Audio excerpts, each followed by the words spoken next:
Do you know what rape feels like? Do you know what it feels like to have our howls silenced by a fist? What it feels like when you are rushed into, pressed down on, and opened by a knife? A blade so thick, so strong, so brilliant that your insides no longer exist. You're scraped against insides, bleed into a loud yell that only you and others like you can hear. It happens in wars, in homes, in children's bedrooms, on dates, in marital bedrooms, in prisons, in brothels, on the street. When you are matted down and wanted to stop, wanted to cease, but it keeps on trudging, moving at its own pace, rate, beat, without a brief glance at your dead face, hollowed eyes. There wasn't a moment of the day that I didn't think about being raped, that it didn't affect my conversation, that it didn't affect where I went and what I did, what I wore. Going, going, coming, coming, crying, crying, screaming, until it stops. No, until you think it stops, and then from nowhere, from no one, it keeps on.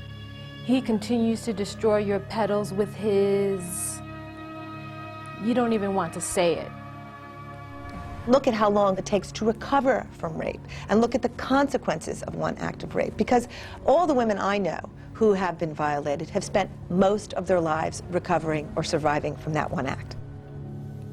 Name it, remember it, live with it, within it, own it, because it was never yours to own. When you take something from someone that cannot be replaced in a sexual manner, that's an assault of rape as far as I'm concerned. And I'm truly convinced of that today because of what happened to me. But it is in front of you, behind you, on top of you, rammed in you, damaging, eradicating, crushing, sterilizing, annihilating, feeding, scarring, inscribing, defying, and killing.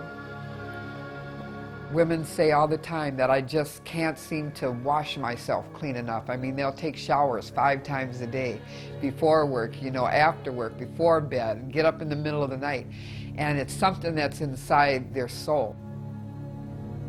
What it feels like to have a firecracker blow up inside of you to celebrate someone else's freedom. What it feels like to cry out, to be stamped out, and have everyone else look away.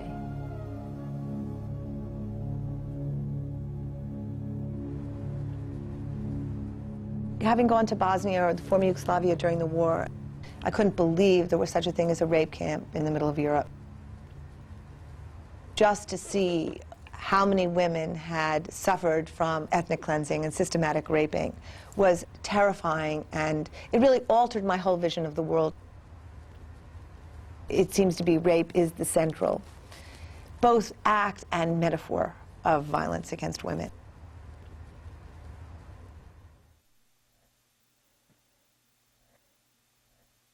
Bosnia, Sierra Leone, Rwanda, hundreds of thousands of women systematically raped as a tool of war.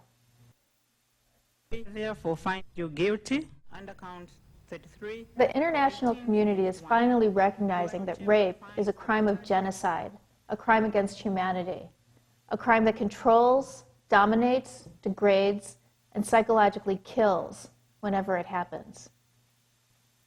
But many people think of human rights violations as things that happen far away in other countries to other people, and they don't recognize the human rights violations that happen in their own countries. I turned around to grab my bag out of my car, and next thing I knew, there was a man there. He had his hand over my mouth, and he put a gun to my side. I remember he kept repeating this in sort of various forms, but that he was going to blow my head off. And so he got in the car, and back in my car, and pulled me on top of him. I remember hearing him undo his buckle, this belt buckle. And I remember smelling soap. And the realization of that he had taken a shower, was so grisly to me, that this had been planned, and that this whole thing in some bizarre way had almost been set up like, it felt like some sort of sick date. I don't really know if language itself completely can explain how rape victims feel. I mean, you're walking around with this thing that's happened to you, and you want to scream, and you want to tell someone it was wrong, and yet you really don't know how to say it. You don't really have the words to explain it. I was raped by a man that I was casually dating. One night he invited me over to his apartment. I was, at the time, just turned 17 years old, and he was 22. And I really didn't have that much experience with dating or with sex itself. I think I froze, essentially. Like, after he kept on sort of persistently asking me, and I said no, I just stopped speaking. And I remember me just, you know, wanting to end, not really sure what this meant, being really confused. But what I did after that was I just pretended it never happened. I didn't want to name it rape. To me, what that meant at the time was, you know, being a victim, the sort of negative depictions of what it means to be raped. So you wanted it, you didn't do enough to assert yourself, you put yourself in the situation. So I didn't want to deal with those things, those sort of negative stereotypes of what I thought rape meant. So after he pulled his pants down, he said, "You know what to do." I knew when he said those words what he was referring to. And I also knew that there's no way I could put my mouth on him. It felt like death. I didn't really deal with this sexual assault until I had to deal with a sexual assault that occurred 3 years later. And I went on a study abroad program to Nairobi, Kenya. The last Sunday I was in the country, I hung out with these two men who were DJs at a local club. One of the men refused to take me home, so the other one offered me a place to stay for the night. And when I ended up staying with the other man, he ended up raping me. And it was a real painful and traumatic situation. And I kept on saying no, like shaking my head back and forth and sort of really scared. And I also remember thinking that if I screamed, he may hit me. So I felt really like, well, I don't know if there's anything I can really do in this situation. And so I did ask him, if you're going to do this, please put a condom on. And in that moment, I sometimes look back and I think, well, maybe that was me saying, you know, it's okay. Or maybe that was me saying this is consensual. But I did it, I think, as sort of a survival mechanism. So he penetrated me, and I tried to get up again, and then he pushed me back down. And I just felt really disgusting. And I remember at that moment thinking, I hate my body and just want to get out of this place. So there are all these things going on while he's on top of me and while he's raping me. Rape is sex without consent. But in rape cases, if the victim has had any interaction with her rapist, even one drop of intimacy, he will claim that she had consented to full sexual contact with him at all times. And more often than not, he will be believed. What was she doing in that bar? Why was she out so late at night? Why was she wearing that short skirt? The focus is always on the victim and her behavior. And this assumes that men can't control their own sex drives, as if women are responsible for provoking their own rape. Recently, a judge said, in the case of an 11-year-old girl who was raped by a 23-year-old man, that it takes two to tango. Is it any wonder that rape victims experience trials as a second rape? It's all about esteem, isn't it, to some degree? I'm a rape survivor. I was molested and beaten and done in by my father at a very young age. And I know for me that I was wide open to rape as a result of that. I was not a person who, after that point, who had any self-esteem or respect for my body. I know I was laying waste to anybody's desire to do whatever they wanted to me, because my body had already been taken. I know for all the years that I was out there and being vulnerable, there was a part of me that could not find my voice to say, you can't do this to me. I didn't have that voice. It had been taken away from me early on. So I can remember incidents where men would literally be attacking me, and the next morning I would have breakfast with them because I didn't have self-esteem to say that was a wrong thing to do. I think they knew that I didn't want to have sex because I think that was clear in both circumstances. But I don't think it was about me, right? So I think that whatever they were doing was about an urge that they had in that particular moment, and they were going to act it out on me any way they could. Why are rapists let off the hook so easily? Is it because we live in a culture of advertising, music, movies, fashion, and sex entertainment that all make men feel entitled to have sex whenever they want, with whomever they want? If a man spends money on a date, does that mean he's entitled to sex? I was recently reading an interview with a rapist, and he said, well, I paid for dinner. Of course, I expected some action. This all occurs in a society that is heavily constructed around rape, a rape culture, in which we are surrounded by media images that normalize rape and look more and more like what we see in pornography. Images of weak, vacant women in positions of vulnerability, often pain.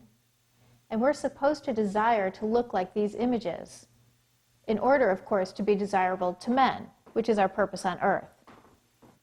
I don't think I met anyone in America who liked their body. They've become these things that are literally, they're things that we create, redo, transform, mutilate, fix, because they're not even our bodies anymore. You know, they're just another thing that's been developed in consumer reality. If you love your body, you're revolutionary in America. If you just go, I love it. I love everything about it, whatever it is, I just love it. Get up every day, I love it. Because that is a way of not participating, whatever you feel. And look, there's nobody in this culture who really loves their body because you have been trained from the time you were born to hate your body. Pornography plays an important role in portraying rape and violence as normal, even desirable sexual behavior. Studies show that rapists use pornography as instruction manuals.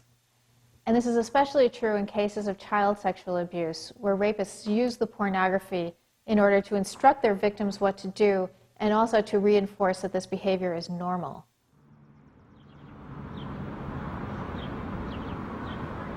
I was about 8 years old, and I used to go over an aunt's house, aunt and uncle's house. My aunt was really a really beautiful person. I loved her very much. But my aunt's husband was an alcoholic.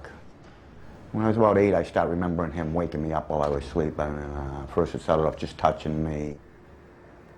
He used to tell me that this was normal, it happened to every kid, this was a part of growing up. He started performing oral sex on me, and I didn't even know what was going on. I had no clue. I had no clue. But I know I didn't like what was going on, but I was scared to death to say anything to anybody. Then when I told my parents and they didn't believe me, a lot of pain inside, a lot of suffering. My parents didn't believe me, my aunt didn't believe me, my family didn't believe me, my brothers and sisters. So I started thinking, maybe I am sick, maybe it is me. Maybe there's something wrong. Did I make all this up? I didn't make any of this up. I wasn't sick. He raped me, he raped my sister, and he raped my nephews. And God only knows how many others that didn't come forward because they're embarrassed. I went into a shell. I couldn't. How do you concentrate at school when you got this on your mind? What's going on with my body? Why is this guy touching me? You know, why is God letting this happen to me? I take this little thing here, and it's a little round circle, okay? And that little round circle is my world, okay? I'm not going to come out of that circle and hurt you or anybody else. But there's one other thing I made up in my little mind is no one else is coming back into that circle and hurting me or mine. If you come into my circle, I'm going to come out of mine and I'm going to take everything from you. I'm going to take your breath, your life, everything. I started carrying a gun. The first person I put a gun to was my uncle that was raping me. I told him, you ever touch anybody else in this family, I'll kill you. I'd rob places, I'd do armed robberies. I did a lot of bad things. By the time I was 15, I was a full-blown addict. In that process, I've done about 8 years in prisons, institutions. My whole record's violence. I thought it was okay to bring pain upon people, because that's how I thought it worked, because it happened to me. I think once he got away with it and no one believed me, it gave him a green light to go after more children, which he did, and which kills me, because I wish it had stopped where I was. It had already done enough damage.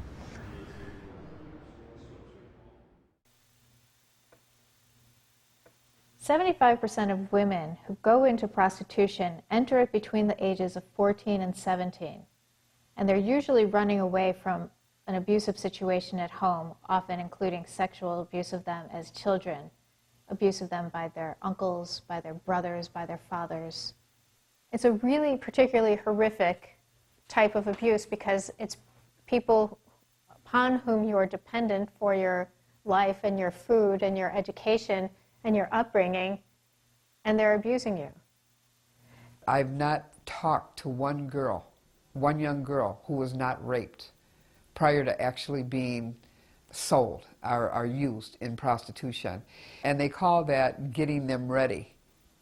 One of the women that I worked with ran away from home because of things that had happened to her in the home. And she met somebody, she met actually a woman who befriended her and knew again that she was in need of help because she was so young and she was on the streets. And so she befriended her and took her in. And that very same night that she took her in, she introduced her to who she called her boyfriend, that was really her pimp. And she said that very same night, this pimp raped her over and over. And the next day, he had one of his friends come in and raped her over and over. And then what he did was took her to like a malt shop where a lot of kids hung out and brought her over to another pimp and said, "You now belong to him." This guy bought her at 12 years old, and from 12 years old until she was in her 20s, she was involved in prostitution. And at that point of her life, or at 12 years old, it's really easy to convince a 12-year-old that you can't get out. And that if you try to get out, I'm going to go and I'm going to do the same thing to your mother and to your sister, and it's going to continue to happen. And so that's what happened to her. And basically what she said, how she got out was she was just drugged out. And she really became unmarketable. Nobody wanted her because she was just this kind of used up, washed out junkie. There's a lot of myths about prostitution. We see movies like Pretty Woman, where Julia Roberts meets this knight in shining armor, and he sweeps her away into this Cinderella-like fairy tale land. If we don't know anything about prostitution, we think that that's really what happens. It looks like they're pretty set up. I mean, they make lots of money. We never really hear about what women really do make in prostitution. But I do because I work with them, have been for over 11 years. And I have never, ever once, and I mean this, out of thousands of women over the last 11 years that I've worked with, seen a woman come out with anything. The only thing she has to show for it is the wounds, the psychological damage, the post-traumatic stress disorder that she'll have to deal with forever. Having a criminal history, not being able to have children because of all the internal damage. This is what a woman makes in prostitution. She'll say, I know I've made thousands over the last 10 years. Where did it go? It went to my pimp, or it went to the dope man. She's lucky if she owns the clothes on her back, literally. I think that prostitution is about all women throughout the world. It makes a very clear statement that it's all right to buy, it's all right to sell, and it's all right to trade women and girls. Imagine that you are so poor that you are forced to leave your family. You are enticed by promises that you can go to a rich country and become a maid or a waitress or maybe a stranger's wife. You find yourself alone in a foreign place. Your passport is taken away. You are threatened, beaten, and raped until you agree to work as a sex slave in order to pay your traffickers for the price of your freedom. Imagine slowly realizing that you will never actually be able to pay off this debt. Sexual slavery is a massive human rights violation that is occurring on a worldwide scale. This is a $7 billion a year industry supported by governments, businessmen, sex tourists, and eager customers. The UN estimates that at least 1 million women and children are trafficked every year to feed the international sex trade. In order to perform the sex act of prostitution, you have to be able to separate yourself from that act. And that's the same thing that rape victims say, that you can't get involved. You know, you disengage yourself, you black out. You're there, but you're not there. I remember feeling just degraded, but at the same time not feeling anything at all. He still had the gun. He still had the gun there. And he said, if you get out,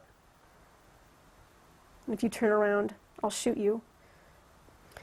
And he looked at me, and I was too afraid to look back at him, but he said, you're going to live. You're going to live tonight.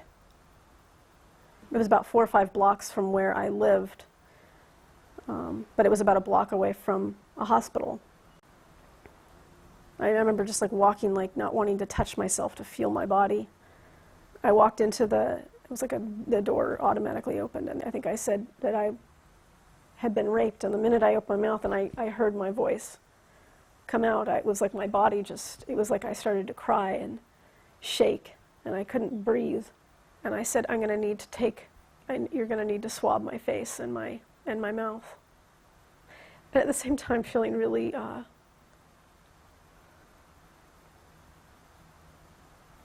just because by saying those words, I basically told her what had happened. And just that the humiliation of that, to me, was just death. I thought that I saw him everywhere I went. I mean, anybody that had glasses that fit that build, I was, just instantly just terror. I didn't sleep for 3 months. I had to take, the first 2 weeks I took, heavy medication. Just to get to sleep, because I just knew my body needed to sleep. Even despite the fact that I was taking all this medication, I would wake up at 5 and just lay there. I've realized over the years that the anger, instead of exploding, has imploded, and it's become depression. I wasn't prepared for how it would affect my romantic relationships. I wasn't prepared for how it would affect my body image. I wasn't prepared for how it would just affect my self-esteem in so many different ways. I would say the first 37 years of my life were devoted to recovering from the violence inflicted upon me. That's what I did with my life. One more than another, it was like, how do I wake up every day, get out of this depression, get out of the self-hatred, get out of all the things that act did to me. I don't think women should be spending their lives doing that. I think we have better things to be doing. And I think part of the systematic raping of women is obviously keeping them occupied. If you desecrate women, guess what? They can't create, they can't think, they can't run the country.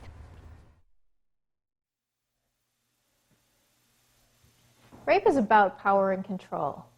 This is especially visible in cases of prison rape, where men use sex to dominate, control, and humiliate other men. They even use gender epithets, negative terms aimed at women, to refer to their victims. In this jail, this is a protected environment. This is a whole new way of jail today. You can't hide somebody in a corner and rape them in here. It's not going to happen. But in other jails, state facilities, it happens to the younger gentlemen, and for that not to happen to you, you go to one inmate, the biggest guy on the block or whatnot, and you become his boy. He'll sell you for a pack of cigarettes, he'll pimp you out for dope, or he'll just share you with his friends. Most people that get raped are raped by heterosexuals that just want to have sex, and they'll use you as a puppet, a toy. They'll use you, throw you away. The sick thing is, you get a young kid come in to a state system, let's say his first time. He gets gang raped. The kid is so humiliated, he kills himself that night. Not only did they desecrate him, they took his soul. I live in a community that is 90% African American. Yet on any occasion, I see white men driving through our neighborhood in their Mercedes-Benz and in their Cadillacs, picking women up, picking girls up, asking, do you want a date? These individuals from the suburbs feel like that they have that right to come in our neighborhood and put us on this slave block and to buy our women and our children. 내 역시 조그마한 이 시골에서 One day, the head of the village came to our house, accompanied by a man in military uniform. 보내야 되겠는데. They said, Japan is at war. There is a shortage of hands to make clothes for the soldiers. They needed Korean girls. 조선 처녀들로 뽑아 간다. They assured my mother it is not a dangerous place to go, and I would return home when I became old enough to get married. 타고서 간 We arrived in Guangdong, China. 강동이라 간도라는데 They took us to offices. They told us to undress. I was terrified. I was trembling and shaking. I ran, but was caught and beaten. Then he raped me. My bottom was ripped, bleeding. 저녁 5시까지 Soldiers came and lined up, like soldiers lined up for the canteen. One pulled his pants down, did it, on the left. Then another came in. I spent the whole day this way. I was unable to get up afterwards. This torture went on for several years. I was dragged from one place to the other. The liberation came at last. I did come back, although my body was completely demolished beyond repair. I could not bear a child. How could I, after the years of that horrible abuse? 앵간한 거는 내가 회복이 되는데 My body was destroyed. My soul shattered.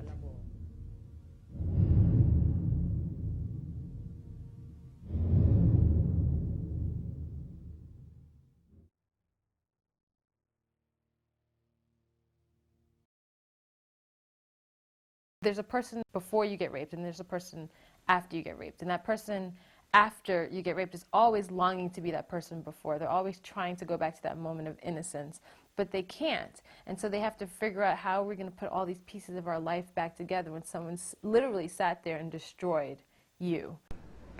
You have no right, especially a child. Your child doesn't know what the sexual organ of yours is, and what the hell are you going to expose that to them and confuse their mind that is, so protected? There'll be a time in their life when they learn about that and when they're supposed to learn about that. You've got no right to interrupt that time. No right. For years, they just let these men go, even when they got caught. I don't know if what they do can be corrected, but they shouldn't be allowed to prey on people, on innocent children. Our country has an epidemic going here, and it's got to be nipped in the bud, and people got to become aware of what's going on. Despite 30 years of legal reform and heavy pressure by women's advocacy groups, rape remains the most underreported crime that we know of. Do we know every time a woman is raped in an abusive marriage? Every time someone is raped on a date? Every time a child is sexually abused? Every time someone is raped in a prison cell or a runaway girl is raped on the streets? Is it millions? Is it tens of millions? How can we possibly know? It was a really ugly thing that happened, but it's become part of my life. I mean, it's and to hate that part is a sort of equivalent to hating yourself. And I don't want to do that. I want to join the human race, is what I want to do. I want to stop beating myself up and other human beings for something that happened to me when I was 8 years old until I was a teenager. As long as we keep prostitution going, as long as there's no one out there advocating and saying we got to end it, we may as well continue to promote rape of all women, of everybody. Women in general, it's okay. Rape really is a way of sort of killing a person, but then asking them to get up afterwards, right? So it's a way of sort of stealing one's spirit, but you're supposed to somehow keep on going. There is not a woman in this world who does not face the possibility of being raped and beaten every day of her life. Not a woman in this world. And if people don't, I started to perform the vagina monologues, and I first did it in New York, and then I did it around the world at grassroots venues in very small communities where I had access and people had access to me. And after each performance, so many women would line up to tell me how they'd been beaten or raped that I started to have a breakdown and said, either I'm going to stop doing this or I'm going to figure out a way to use the piece to serve women. Because I had that feeling of being a war photographer who's taking pictures of people being beaten and murdered and not intervening on their behalf. So part of the whole process has been getting girls and women to think that it's possible, to actually imagine a world where they weren't subject to possible violation and an attack all the time. We have the right to say no. We have the right to be taken seriously when we do. Our bodily integrity is to be respected. We have the right to exist in full citizenship without the constant threat of sexual violence hanging over us. And we had this idea to do a summit of Afghan women from around the world and help convene a summit. So we're basically spreading like an antidote to the virus of violence. And obviously rape, as far as I'm concerned, is the core reality. Our energy should not be spent surviving and recovering. Our energy should be spent creating and remembering and directing and birthing and focusing. And if we were to get back that energy, I know that the planet would be a completely different place.